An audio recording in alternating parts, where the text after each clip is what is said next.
오늘은 영원에서 오신 말씀이란 제목으로 말씀의 은혜를 나누겠습니다. 8장이 조금 어렵습니다. 예수님의 설교이면서 유대인들과의 논쟁이기도 한데 8장이 좀 어려운데 크게 이제 세 등분으로 나눠갈 수 있고, 오늘 읽으신 이 마지막 본문이 아비 논쟁이라고 부르는 대목입니다. 아비 논쟁. 누가 내 아비냐, 누가 내 자식이냐, 뭐 그런 얘기에 말하자면 바로 앞에 내용이 무슨 내용이었냐면, 유대인들이 자기는 아브라함의 자손이다 이렇게 말을 하자, 너희가 진짜 아브라함의 자손이라면 아브라함이 행한 것처럼 행해야 될 것이다. 예수님 이렇게 말씀하세요. 그랬더니 이번에는 아브라함은 우리의 아버지다 이렇게 말해요. 그러니까 예수님이 그렇다면 더더욱 아브라함처럼 행동해야 맞지 않느냐. 그러나 너희는 나를 죽이려 하니 그렇지 않도다 이렇게 말씀하세요. 그랬더니 한술 더 떠서 우리 아버지는 하나님 한 분뿐이시다 이렇게 또 따져요. 그랬더니 주님이 이렇게 답하십니다. 42절, 예수께서 이르시되 하나님이 너희 아버지였으면 너희가 나를 사랑하였으리니 이는 내가 하나님께로부터 나와서 왔기 때문이다 이렇게 말씀하세요. 그러니까 너희가 진짜 하나님의 자녀였다면 나를 죽이거나 거부할 리가 없는데 그렇지 않고 있는 걸 보니 그 또한 아니구나 이렇게 말씀하시는 거예요. 이 아비 논쟁이 계속 벌어지고 있는 거죠. 아버지가 누구이냐는 되게 중요합니다. 그죠? 그래서 아버지, 내가 누구에게서 태어났는지 모르는 자녀들을 보면 계속 어른이 돼서도 아버지를 추적하잖아요. 내가 뿌리가 어딘지를 확인하고 싶어 하는 게 사람의 본성인데, 왜 그러냐면 아버지가 누구인지에 따라 내가 누구냐가 결정되기 때문입니다. 그죠? 너무 중요한데, 오늘 야비 논쟁을 보면서 세 가지로 한번 나눠볼 텐데, 하나님을 아버지로 모신 자들은 어떤 자냐? 예, 하나님을 아버지로 모신 자는 어떤 자냐? 한번 확인해 볼게요. 세 가지로. 첫 번째는 그리스도께 속한 자가 그런 자입니다. 예수님이 지금 줄기차게 말씀하는 것이 아버지와 아들의 관계입니다. 예수님이 말씀이 진리인 이유는 아버지이신 하나님께로부터 보고 들은 걸 그대로 말씀하기 때문이라는 거예요. 그래서 하나님을 계속 뭐라고 표현하냐면 아버지 이렇게 표현하고 있어요. 그런데 너희는 나를 죽이려 하니 너희 아비는 다른 존재구나 이렇게 말하고 있어요. 우리가 같은 아버지를 모시면 죽일 리가 없는데 나를 죽이려 하는 거 보니까 너희 아비는 다른 존재구나. 그럼 누구냐? 너희들의 아비는 누구냐? 44절, 너희는 너희 아비 마귀에게서 났으니 너희 아비의 욕심대로 너희도 행하고자 하느니라. 그는 처음부터 살인한 자요 진리가 그 속에 없으므로 진리에 서지 못하고 거짓을 말할 때마다 제 것으로 말하나니 이는 그가 거짓말쟁이요 거짓의 아비가 되었음이라. 아멘. 너희 아비는 마귀구나. 여러분, 오늘 내가 살아가는 삶의 모습을 보면 아버지를 알 수 있다는 거예요. 여러분, 하나님을 아버지로 모시고 계십니까? 예, 그렇게 확신이 없는 것 같은데요. 하나님을 아버지로 모시고 살고 계십니까? 하나님이 여러분의 아버지시는 걸 인정하십니까? 자가 테스트 한번 해볼까요? 예, 테스트 한번 해볼게요. 47절. 자, 이 말씀이 자가 테스트 말씀입니다. 한번 읽어보겠습니다. 시작. 하나님께 속한 자는 하나님의 말씀을 듣나니 너희가 듣지 아니함은 하나님께 속하지 아니하였음이로다. 아멘. 그죠? 너무 당연한 얘기죠. 하나님께 속하였으면 당연히 하나님 말씀을 듣고 순종하게 돼 있다는 거예요. 그러면 하나님께 속한 걸 알 수 있고, 그 말씀을 거부하고 밀어내고 있는 자라면 하나님께 속한 자가 아니다. 그렇잖아요. 옆집 자식이 뭐 제 말을 듣겠습니까? 내 자식이 내 말을 듣지. 부모의 말은 그 자식이 듣지. 옆집 자식이 꼭 들을 일은 없잖아요. 그죠? 그러니 사탄에게 속한 자들은 반드시 진리를 거부하게 되어 있다는 거예요. 그 특징이 이렇게 되어 있습니다. 44절 중간에 보면 노란 글색 글씨 보세요. 진리가 그 속에 없으므로 진리에 서지 못하고 거짓을 말할 때마다 제 것으로 말하나니. 예, 사탄은 거짓말쟁이고 거짓의 아비이기 때문에 그는 늘 제 것으로 거짓을 말한다는 거예요. 여러분, 그런 경우들이 있습니다. 우리도 이렇게 보면은 어떤 일을 보고 자기 마음대로 해석하는 사람들이 있어요. 너무 분명한 일인데도 이상하게 받아들이고 자기 말로 그냥 자기에게 유리하게 말하는 사람들이 있습니다. 지금 그런 걸 얘기하는 거예요. 진리를 아무리 보여주고 들려줘도 제 것으로 말해서 다 거짓말로 만드는 거예요. 거짓을 말한다는 거죠. 여러분, 누가 와서 난 당신이 싫어요, 저한테 말 걸지 마세요, 그럼 싫다는 거잖아요. 그죠? 근데 야, 얼마나 좋으면 저렇게 자꾸 나한테 와서 말하지 말라고 그럴까? 나한테 완전 빠져버렸어. 예. 자기 말로 그냥 말하는 거죠. 예, 뭐 자기 체면도 아니고. 사탄이 그런다는 거예요. 예수님이 아무리 말씀해 주셔도 제 말로 거짓을 말하는 겁니다.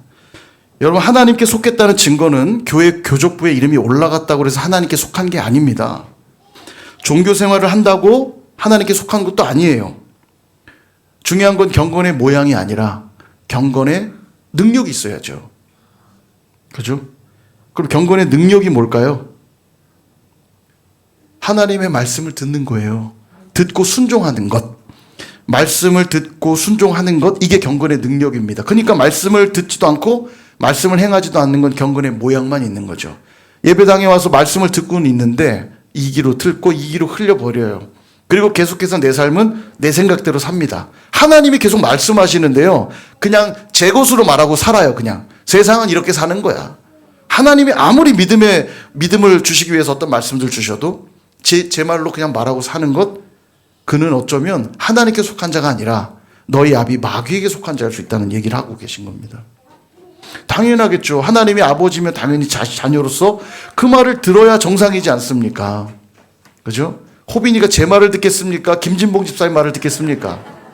제 말 안 들어요. 그래도 많이 좋아졌어요. 내가 누구야 했더니 우사임 이렇게 하더라고요.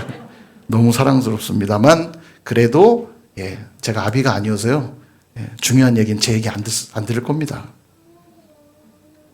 근데 아버지 어머니의 말씀은 듣죠. 당연한 거 아닙니까? 내가 경건의 모양만 있는 자가 아니라 능력이 있는 자라면 당연히 말씀을 듣고 순종하는 자이고, 바로 그가 그리스도께 속한 자라는 걸 이야기하고 계시는 겁니다.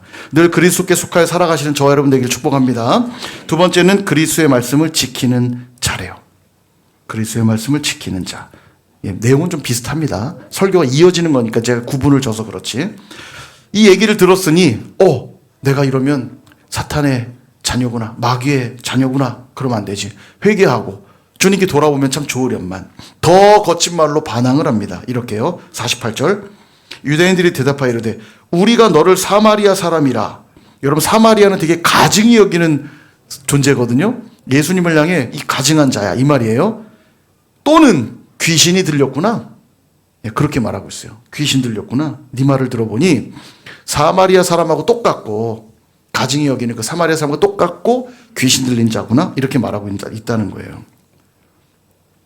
이쯤 되면 진짜 대화 안 통하니까 이 사람들하고 내가 대화를 그만해야겠다고 돌아설 법도 안 돼. 우리 주님의 인내는 참 한이 없으세요. 여러분, 오늘 우리가 예배하고 있고 복음을 들었다는 건 내가 잘나고 대단해서가 아니에요. 주님이 오래 참고 기다리셨기 때문인 걸 잊으시면 안 됩니다. 주님이 지금 인내하시면서 또 영생의 말씀을 전해주세요. 이렇게요. 51절. 진실로 진실로 너에게 이르노니 사람이 내 말을 지키면 영원히 죽음을 보지 아니하리라. 아멘. 영생하는 비밀을 알려주시잖아요. 얼마나 감사합니까? 여러분, 말씀을 듣는 자의 반응은 딱 두 가지로만 나타납니다. 첫 번째, 말씀을 듣고 깨달아 그 말씀에 순종하는 자가 있겠고요. 또 한 사람, 그 말씀을 거부하고 밀어내는 자가 있어요. 딱 두 종류밖에 없어요. 말씀은 진리이기 때문에 이 둘 중에 하나로 갈릴 수밖에 없는 겁니다. 저와 여러분은 어떤 자리에 있습니까? 말씀이 들려질 때 내 죄를 깨닫고 회개하여 적극적으로 말씀에 순종하는 자로 살아가십니까? 아니면 이 유대인들처럼 자기의 생각과 충돌이 된다고 해서 그 말씀을 거부하고 밀어내다 못해 반격을 가하고 대적하는 자리에 있습니까? 여러분, 말씀에 순종하지 않는 것 자체가 거부하는 거고 대적하는 거예요. 그래서 여러분, 부모님한테 반항한 아이들이 어떻게 합니까? 부모님께 뭐 쌍욕을 하고 주먹질을 합니까? 그렇게 안 하고 그냥 말을 안 듣죠. 얼른 밥 먹어. 그러면 안 먹어. 그리고 밥을 안 먹는 게 반항인 거예요. 맞죠? 밥을 안 먹는 자유가 있잖아요, 사실은. 근데 밥을 먹으라고 했는데 부모님 마음에 안 들면 밥을 안 먹음으로써 저항하죠. 그런 거예요. 말씀이 들려졌는데 말씀에 순종하지 않는 건 정확하게 그 말씀을 거부하는 거고 대적하는 겁니다, 여러분. 누가복음 20장 17절에서 18절을 보니까 그들을 보시며 이르시되 그러면 기록된 바 건축자들의 버린 돌이 모퉁이의 머릿돌이 되었느니라. 이 말은 예수님에 대한 예언입니다. 예수님이 이 땅에 오셨는데 다 거부했잖아요. 건축자들이 버린 것 같은 돌이 도리어 모퉁이의 머릿돌이 되었다. 교회의 기초석이 되었고 복음의 기초가 되었다는 거예요. 그 예수님이요. 십자가에 못 박혀 죽으실 때 못 박은 사람들은 자기들이 이긴 줄 알았겠죠. 그렇게 버려서 끝난 줄 알았겠죠. 그러나 그 버려진 그 돌이 오히려 교회의 초석이 되었고 복음의 초석이 되었다는 얘기예요. 예수님이. 자, 그런데 18절 무릇 이 돌 위에 떨어지는 자는 깨어지겠고 이 돌이 사람 위에 떨어지면 그를 가루로 만들어 흩으리라 하시니라. 아멘. 여러분, 계란이 바위에 힘있게 갖다 들이받으면 어떻게 되죠? 뭐 당연히 깨지겠죠. 그래도 좀 왕란, 다른 것보다 크고 뭔가 튼튼해 보이는 걸로 하면 혹시라도 바위를 이길 수 있지 않을까요? 불가능하죠. 아무리 들이대봐야 깨질 뿐입니다. 진리를 거부하고 밀어내봐야 박살나는 건 누구뿐이에요? 나뿐이에요, 나뿐. 자기뿐입니다. 돌 같은 내가 하나님 말씀을 만나면 반드시 일어나는 반응이 뭐냐면 깨지는 거예요. 이게 당연한 겁니다, 깨지는 게요. 근데 여러분, 계란이 외부의 힘으로 깨지면 계란 후라이가 됩니다. 그런데 내부의 힘으로 깨지면 뭐가 되는 줄 아세요? 병아리가 되는 거예요. 중요한 건 뭐냐면 일어나자마자 깨진다는 겁니다. 말씀에 거부해도 깨지는 거고요. 말씀에 순종해도 깨지는 거예요. 근데 결과는 달라요. 어떻게든 말씀에 부딪히면 깨지게 되어 있는데 만약 말씀이 와서 나를 그냥 깨뜨려 버리면 그 말씀이 능력 있고 진리가 맞구나를 확인시켜주는 증거물이 될 뿐이지만 그 말씀에 순종하여서 내가 깨지면 반드시 생명으로 나타난다는 거, 이건요. 생명을 얻게 되는 완전히 내용이 달라요. 어떤 누구도 바위에 부딪히고도 버틸 수 있는 재간은 없어요. 다 깨집니다. 그럼 누가 지혜로운 자죠? 말씀에 거부해서 깨지는 자가 지혜로운 자입니까? 말씀에 순종해서 깨지는 자가 지혜로운 자입니까? 당연히 말씀에 순종하여 깨지는 자죠. 그러므로 여러분 버티지 마시고 온전히 주님의 말씀에 순종하여서 영생의 축복을 누리실 수 있기를 주님의 이름으로 축원합니다. 마지막 세 번째는 그리스도를 보고 기뻐하는 자입니다. 자, 영원히 죽음을 보지 않을 것이다 이렇게 말씀했더니 아멘 하면서 순종하면 좋은데 역시 이들은 이 말 때문에 더 예수님을 더 공격합니다. 52절 유대인들이 이르되 지금 네가 귀신 들린 줄을 아노라. 아브라함과 선지자들도 죽었거늘 네 말은 사람이 내 말을 지키면 영원히 죽음을 맛보지 아니하리라. 그렇게 말하고 있으니까 너 귀신 들린 게 분명하다는 거예요. 그 믿음 좋다는 아브라함, 그 하나님께 부름받아 세워진 그 수많은 능력 있는 선지자들도 다 죽었는데 아니 네 말을 들으면 영생한다고? 네가 귀신 들렸구나. 그 얘기하는 거예요. 안타까운 일이죠. 사랑하는 여러분, 중요합니다. 내 머리로 이해되는 것만 진리이고 이해되지 않으면 거짓입니까? 내 눈에 보이는 건 진리인데 내 눈에 보이지 않으면 거짓입니까? 여러분, 그러기에는 우리가 너무 제한적이고 너무 연약한 존재 아닙니까? 늘 말씀드리지만 5분 뒤에 어떤 일이 벌어질지 아시는 분 없잖아요. 5분 뒤에 내 인생이 어떻게 될지를 모르면서 내 머리로 이해돼야만 진리고 이해되지 않으면 거짓이라고요. 마술사들이 여러분 마술이 정말 마술입니까? 속임수잖아요. 예, 그죠? 마술 믿으시는 것 같은데 저도 이 손가락 쪼개지는 마술 속임수예요. 속임수. 제 손가락 자른 게 아니고. 예, 웃어주셔서 감사하고요. 아무튼 마술사들이 속임수도 구분하지 못하는 우리입니다. 우리 그렇게 형편없는 존재예요. 제가 얼마 전에 운명전쟁 49 소개해드렸죠. 보신 분 안 계시죠? 보지 마세요. 제발. 이런 것도 순종을 보지 말라 그러고. 자수하세요. 보신 분. 오늘 가기 전에 자수하세요. 안찰기도 받고 가시고 머리 눈 안찰기도 받으시고 잘못 본 거 잘못 들은 거 보지 마세요. 진짜 보지 마세요. 필요한 얘기는 제가 여기서 해드릴 테니까 그러면 저는 보는, 저도 안 봐요. 네.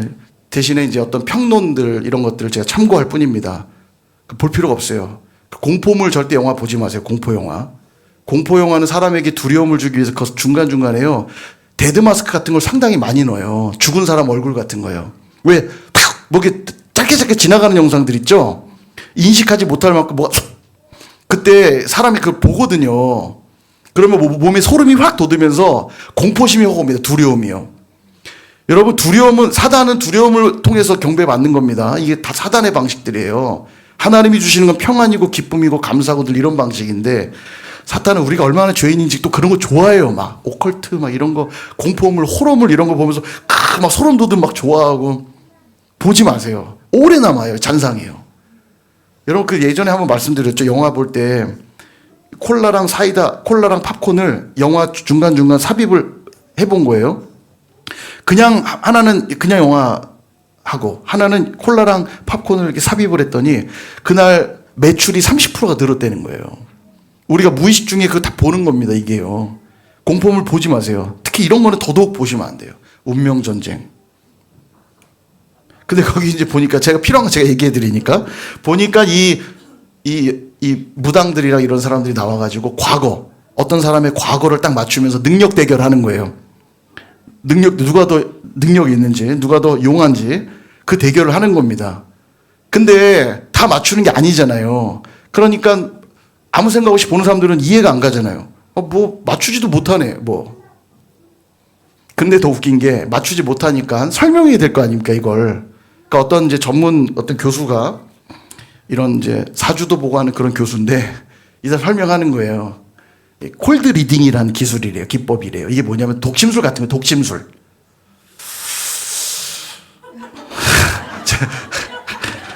독심술. 가면서 독심술. 어제 깊이 잤죠. 어제 밥을 먹었는데 배가 살살 아팠죠. 예, 이렇게 말하면 되게 그럴싸하지 않습니까? 그죠? 지난 겨울에 추웠던 거 다 알아. 제가 좀 과하게 표현하고 있는 건데 이런 거 좀 쉽게 말하면 끼워 맞추기 같은 겁니다. 아버지 때문에 상처가 있어. 근데 저희 아버지 일찍 돌아가셨는데 뱃속에서 상처 다 받았어. 뭐 이런 식으로 껴 맞추는 거죠, 이게. 그러면서 그걸 기법이라고 콜드 리딩이라고 이제 소개를 하는 거예요. 근데 여러분 잘 생각해보세요. 뭐 저도 지금 그럴싸하잖아요. 그렇지 않나요? 좀 이렇게 좀 눈 개슴츠레하게 뜬 다음에 반말로 해야 돼요. 꼭 이거 반말로. 이게 부드러운 말로 하면 안 돼요. 몸 안에 병이 있어. 이렇게. 그리고 가보면 뭐 하나 나오긴 나오거든요. 그죠? 근데 만약에 안 나왔어. 그럼 뭐라 그래요? 저번에 다 나은 거라고. 그러면 되잖아요, 또. 그죠? 근데 여러분, 이런 콜드 리딩, 이런 기법을 쓴다는 거예요. 근데 우습잖아요. 그러니까 뭐라고 하냐면, 오랜 경험을 통해 자기도 모르게 습득된 기술이라는 거예요, 그런 게. 뭐, 그래요. 좀 구차하죠. 근데도, 와, 용하다. 용하다면서 자신의 미래를 그 사람에게 맡겨요. 점을 보죠. 근데 잘 보시면, 이들이 결국 추구하는 건 다 돈입니다. 다 돈이에요.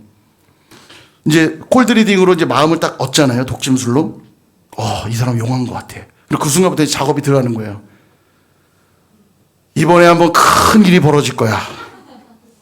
목숨을 잃을 수도 있어. 그럼 어떻게 하죠? 1,000만 원짜리 구슬 한 번에. 확실히 그러면 괜찮아. 1,000만 원짜리 구슬 하라고 그러거든요. 두려움이 있기 때문에 합니다.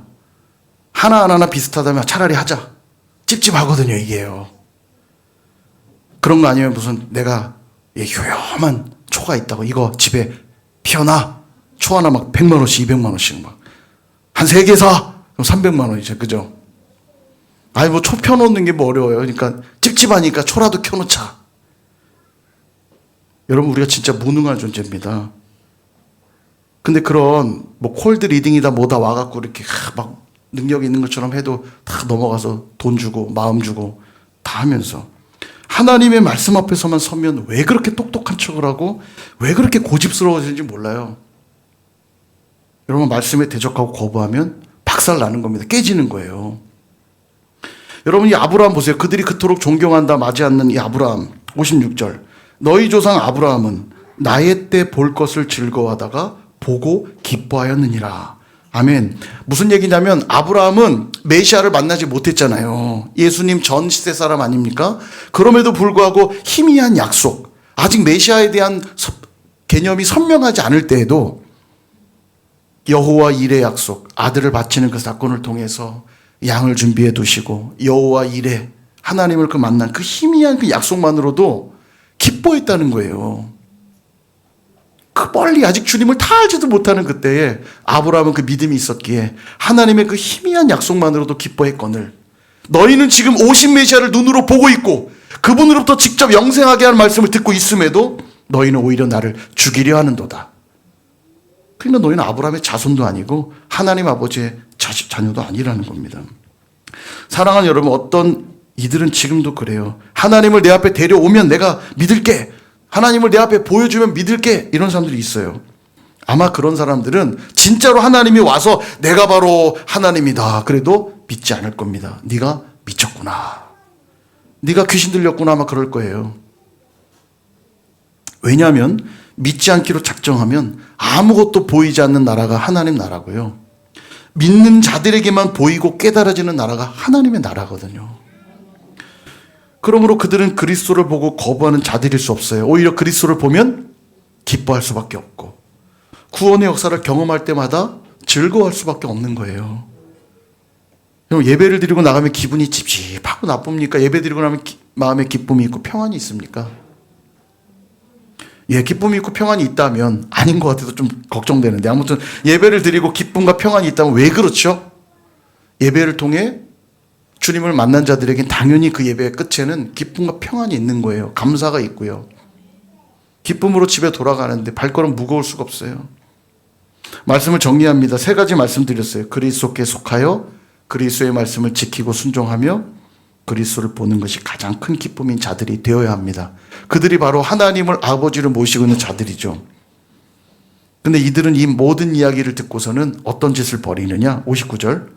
그들이 돌을 들어 치려 하거늘. 이거 도저히 안 되겠다. 이거 뭐 하나님을 욕먹이고 아브라함을 논하면서 뭐 하나님 안 되겠다. 이건 신성 모독죄. 돌로 치자 그러고 돌을 막 들었어요. 그러자 예수님이 숨어 성전에서 나가시니라. 여러분 기억하십시오. 예수님이 없는 성전은 더 이상 성전이 아니에요. 예수님이 없는 그곳은 그냥 건물일 뿐입니다. 조만간 실제로 이 성전은 완전히 회파되고 다 박살나죠. 여러분 믿음 없는 신앙생활은 종교생활일 뿐이고요. 믿음이 없기 때문에 그들은 끊임없이 예수님을 거부하게 돼 있어요. 여러분 이거 헷갈리시면 안 돼요. 신앙생활과 종교생활은 똑같은 게 아닙니다. 신앙이 없어도 종교생활 할 수 있어요. 그러나 신앙이 없다면, 믿음이 없다면 아무리 말씀을 들어도 변화되지 않을 겁니다. 말씀을 계속 거부하게 돼 있어요. 정말 두려운 건 뭐냐면 이 유대인들이 하나님을 전혀 모르기 때문에 예수님을 죽이려 했던 게 아니라는 사실이에요. 분명 그들은 고백했거든요. 하나님이 우리 아버지시다. 이렇게 그들은 말했어요. 우리에게는 우리의 아버지는 하나님 한 분뿐이시다. 이렇게 분명 말했거든요. 그들에게 분명 주셨던 말씀이 있었고 예수님이 그들 앞에 직접 찾아오셨음에도 그들은 그 영생하게 하는 말씀을 거부하고 있다는 게 두려운 거예요. 지금도 예수님은 우리를 어떻게 찾아오실까요? 말씀으로 찾아오십니다. 말씀을 펼 때마다 주님이 거기서 걸어 나오시고요. 말씀을 읽을 때마다 주님의 음성이 거기서 들리게 되고요. 말씀에 순종할 때마다 주님 안에 거하는 경험을 하게 됩니다. 반대로 말씀이 없는 신앙생활은 주님을 거부하게 되어 있으니 주님은 그 성전에서 나가실 수밖에 없는 거예요. 주님이 여기 계셔야 내가 성전이 되는데 내가 성전이라면서요. 성령이 거하시는 성령의 전이라면서요.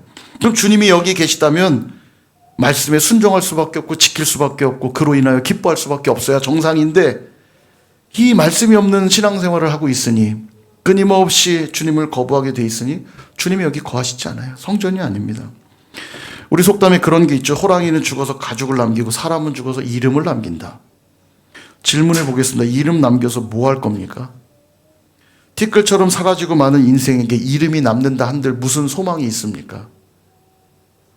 가장 중요한 건 뭐예요? 이름을 남기는 게 아닙니다. 가장 중요한 건 영생을 얻는 거 아니에요? 영원한 것을 붙드는 것이 가장 중요한 일 아닙니까? 호랑이 가죽이 있으면 뭐하고 내 이름 석자 남기면 뭐하냐고요.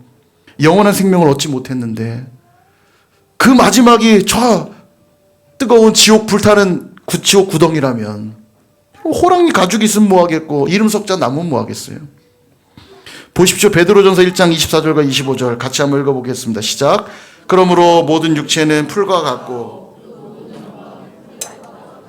풀은 마르고 꽃은 떨어지되 오직 주의 말씀은 세세토록 있도다 하였으니 너희에게 전한 복음이 곧 이 말씀이니라. 아멘. 모든 건 다 마르고 다 떨어지고 다 소멸되겠지만 무엇만 남는다고요?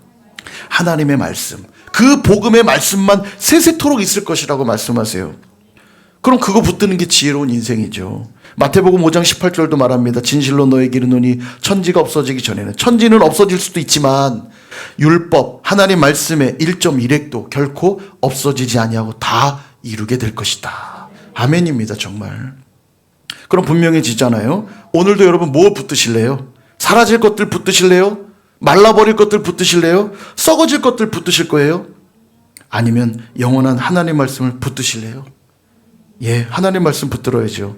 그렇게 그리스도께 속한 자로 그리스도의 말씀을 지키며 그리스도 보기를 기뻐하는 자로 살아감으로 영생을 누리시는 저와 여러분 다 되시기를 주님의 이름으로 축원합니다.